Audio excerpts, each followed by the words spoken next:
Hello everyone, welcome back to Lynn's Homestead. Today I want to show you how hard it is, or in this case, how easy it is to take this loader on and off. I'm going to do everything but disconnect the hydraulic lines. So first, what we got to do, we got to raise this thing up all the way.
Once you do this part, it's just a matter of how you manipulate the loader.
All right.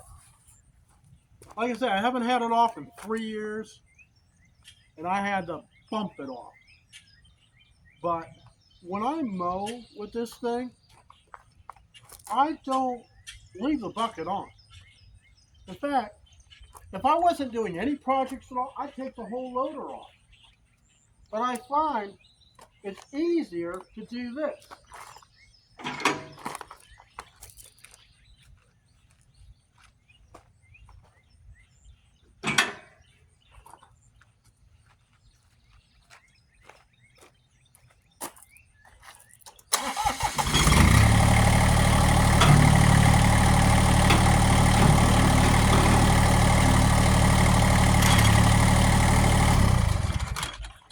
I take the bucket off. And I got me a push bumper. And this way you don't have the whole length of this to, have, because lawn tractor I was driving around trying to do something, and I hit the building. That bucket will do a lot of damage. So if those of you that has tractors with loaders, if the bucket comes off, by all means, take the bucket off. The way this thing's set up, I can pick it up and move it around in my barn. So if I need to do a project, I can just come up, boom, clink, done. I can go do a project. If I want to go and hook up to my forks, bucket's already off, it's sitting in the barn. I just go over, hook up to it, clink, clink, go do what I need to do, take it back, clink, clink, take it off, and park it back in the barn. So you got to see how hard or how easy it was to get the loader on and off this tractor, and I'm ready to mow and to get the bucket off. I'll see you next time here on Lynn's Homestead. Enjoy the rest of your day.